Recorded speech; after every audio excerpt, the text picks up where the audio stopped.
तुम्हें तो कोई गरीब के मकान से लगा रहे हो आप, तुम सिर्फ धार्मिक बयान से। नरेंद्र जी, घमंड के लिबास को उतार दो। मैं रोजगार मांगता हूँ, मुझको रोजगार दो। दो वक्त की रोटी लोगों को मैसर नहीं है। ऐसा दौर अगर किसी की वजह से आया तो सिर्फ एक ही शख्स उसका गुनहगार है, और वो शख्स का नाम नरेंद्र मोदी है, जिसके कुशासन की वजह से, जिसकी अनावड़त की वजह से, इसकी जाहिलियत की वजह से आज मुल्क बर्बादी के पादान पर आकर खड़ा हो गया है, बर्बादी के कगार पर आकर खड़ा हो गया। मनमोहन सिंह की संदूकों में जितनी डिग्रियां है ना, नरेंद्र मोदी जी की संदूकों में उतने कपड़े भी नहीं होंगे दोस्त, क्योंकि प्यार और विश्वास का हर एक सहारा मर रहा है। स्वार्थ के रिश्ते टिके हैं झूठ की बैसाखियों पर। भाई तो जिंदा है लेकिन भाईचारा मर रहा है। पूरे देश का, हिंदुस्तान का जो जमीन है वो जाग चुका है। वो जागा इसलिए है कि उसे मालूम है कि हम आपस में लड़े, अगर हम आपस में लड़ेंगे तो ये जो खाली बर्तन है ना मोदी जी का, ये जीत जाने वाला। तुम्हें हिंदू से हमदर्दी न मतलब है मुसलमान से, का दर्श गीता से लिया ना तुमने कुरान से, मगर मजहब का नाम आ जाए तो नारे लगाते हो, यहाँ देरो हरम के नाम पे झगड़े कराते हो। कश्मीर, मुंबई और गुजरात नहीं दिखते हैं वहाँ जब भी जमा खोले तो हम गद्दार लिख दिए जाते हैं, हर एक हाथ से कि हम जिम्मेदार लिख दिए जाते हैं। बड़ी जरूरत तब हमने सर पर कफन लपेटे हैं, माँ हम भी तेरे को दंगे कराकर अब वो वफादार हो गया, जो हम चाहता था वो गद्दार हो गया। इंसाफ की उम्मीद भला क्यों लगाए हो जब मुल्क का वजीर तड़ी पार हो गया। और ये गुजरात ने जवाब दे दिया। गोरा जी की सभा आप देखेंगे, मैंने कहा मीडिया वालों को कि मोदी जी के पास तो ड्रोन है, वो ड्रोन भेजकर तमाम जासूसी कांड करा लेते हैं, तो गोरा जी पर भी ड्रोन भेजना था कि वहां पर मोदी जी को सुनने कोई नहीं आया। ये दिन आ गया, ये आपकी मोहब्बतों का नतीजा है, आपकी एकता का नतीजा है, आपकी जागृति का नतीजा है, क्योंकि ये बीमारी गुजरात से उठकर दिल्ली गई है, और ये बीमारी का इलाज भी, उसका इलाज करने की जिम्मेदारी भी गुजरात की प्रजा की है। एक एक उस फर्द की है, एक एक उस शख्स की है, एक एक उस वोटर्स की है, जिनके वोटों की वजह से आज हिंदुस्तान में आफत आ गई है। आज हम उसका 2002 में ये बदला लेंगे दोस्तों कि कांग्रेस जो 125 सीटों से जीतने जा रही है, उसमें हम सबका भाग होगा, हम सबका हिस्सा होगा, हम सबका वोट होगा, और वो वोट इंसानियत के लिए होगा, वो वोट नफरत को मिटाने के लिए होगा, वो वोट भाईचारे को मिटाने, भाईचारे को बनाने के लिए होगा, क्योंकि प्यार और विश्वास का हर एक सहारा मर रहा है। मोह माया की लगन में विश्व सारा मर रहा है। स्वार्थ के रिश्ते टिके हैं झूठ की बैसाखियों पर। भाई तो जिंदा है लेकिन भाईचारा मर रहा है, भाई तो जिंदा है लेकिन भाईचारा मर रहा है। दुनिया भर के कौमांड कर दिया आपने इस मुल्क के अंदर।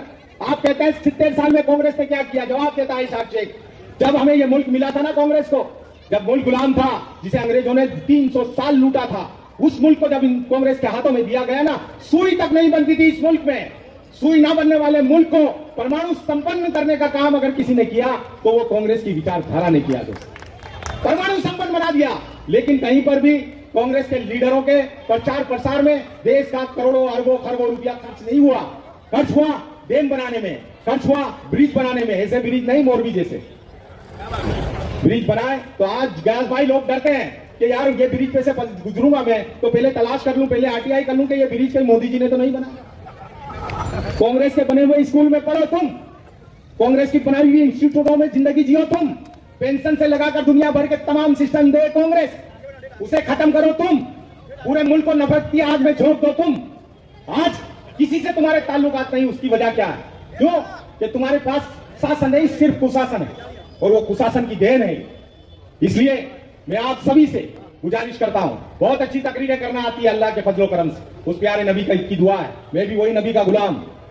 लेकिन यहां दीनी बातें कर आपको जज्बात में लाकर, जज्बात का दौर नहीं है दोस्तों, 2 मिनट में जज्बात में ला दूं मैं आपको, लेकिन उससे हासिल कुछ नहीं होने वाला, क्योंकि ये दौर हिकमत अमली का है। हमारे समाज को बचाकर, हमारे शहर को बचाकर, हमारे राज्य को बचाकर, हमारे देश को बचाने का है, और वो जिम्मेदारी हमारी है।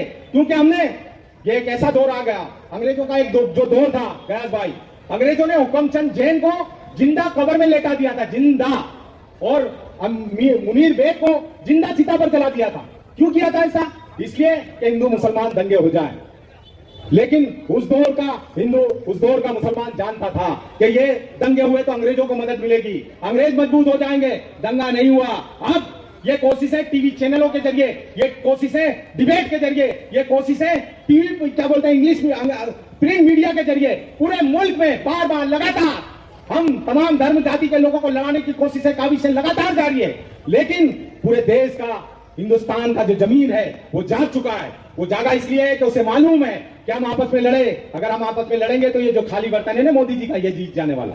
इसलिए लड़ना बंद कर दिया है मुल्क के लोगों ने। क्योंकि कैसे लड़े?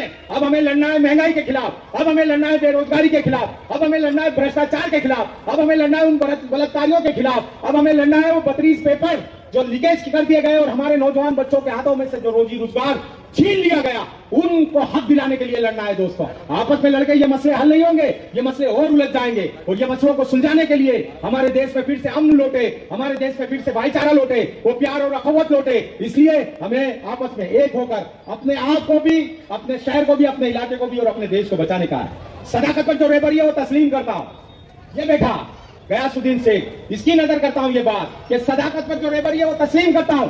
जो सच्चा रहनुमा है उसकी मैं ताजीम करता हूं। तासुब को बढ़ावा देने वाले रहबर बोलो, जमीन और दर्द के सौदा करो, अपनी दवा खोलो। तुम्हारा फर्ज क्या है और ये क्या कर रहे हो तुम? जवानाने वतन के दिल में नफरत कर रहे हो तुम। जरूरत है उजालों की अंधेरा कर दिया तुमने, कि लफ्ज़े रहनुमाई को भी गंदा कर दिया तुमने। गरीबों के नगर में जब भी कत्लेआम होता है, तुम्हारे बाजुओं में उस लब पे जाम होता है, तुम्हारे ही इशारों से चमन में आग लगती है, तुम्हारे कारनामों से बदन में आग लगती है। तुम्हें हिंदू से हमदर्दी न मतलब है मुसलमान से, वफा का दर्श गीता से लिया ना तुमने कुरान से। मगर मजहब का नाम आ जाए तो नारे लगाते हो, यहाँ देरो हरम के नाम पे झगड़े कराते हो।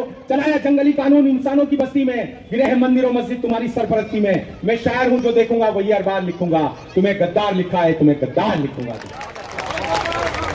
मेरे ताज खान की जो रिक्वेस्ट है उस पर ताज खान की फरमाइश भी पूरी कर दूंगा। आप सबकी नजर, जो मेरा दर्द है, मेरी कौम का दर्द है, मेरे समाज का दर्द है। 43 सभा हिंदुस्तान में CNRC के खिलाफ करके आने वाला शख्स ये इशाक शेख आपके बीच में आया। के दर्द को मैंने पूरे हिंदुस्तान में गाया, पूरे मुल्क में जाकर जगह जगह, वो मरहूम अहमद पटेल जी की वजह से, ये गयास भाई की दुआओं की वजह से, आप सबकी दुआओं की वजह से, आपके हौसले हिम्मत की वजह से पूरे देश में गाया। और ये गाया है कि सदियों से यहीं पर रहता, जाने कितने दुख से था, भीगी पलकों से एक बेटा भारत मां से ये कहता, पुरके हम सबके गोद में तेरी खाक ओढ़ कर लेटे हैं, मां हम भी तेरे बेटे, मां हम भी तेरे बेटे। मां तेरा आंचल छोड़ के हम 47 में भी नहीं गए, जिन्ना की और सावरकर वाली साजिश में भी नहीं गए, पर तुझको ये सेमे हालात नहीं दिखते हैं माँ। जलते कश्मीर मुंबई और गुजरात नहीं दिखते हैं माँ। माँ जब भी जमा खोले तो हम गद्दार लिख दिए जाते हैं, हर एक हादसे के हम जिम्मेदार लिख दिए जाते हैं। बड़ी जरूरत तब हमने सर पर कफन लपेटे हैं, माँ हम भी तेरे बेटे, माँ हम भी तेरे बेटे हैं। और वडनगर वाले काका को शासन पर देखा तो फिर लिखा इसाक से कि माँ सत्ता पर तूने कैसे अंधे मेरे बैठा है, हम सबकी सांसों तक पर भी देखो तो पेरे बैठा है। हरदंगों में तूने देखा किस तरह से काटा गया हमें, नौकरियों से भी देखो तो किस तरह से छाटा गया हमें। हो मुसलमान तो क्या, उसकी जान भी जारी होती है, बेटा कैसा भी हो जाए पर माँ तो माँ ही होती है।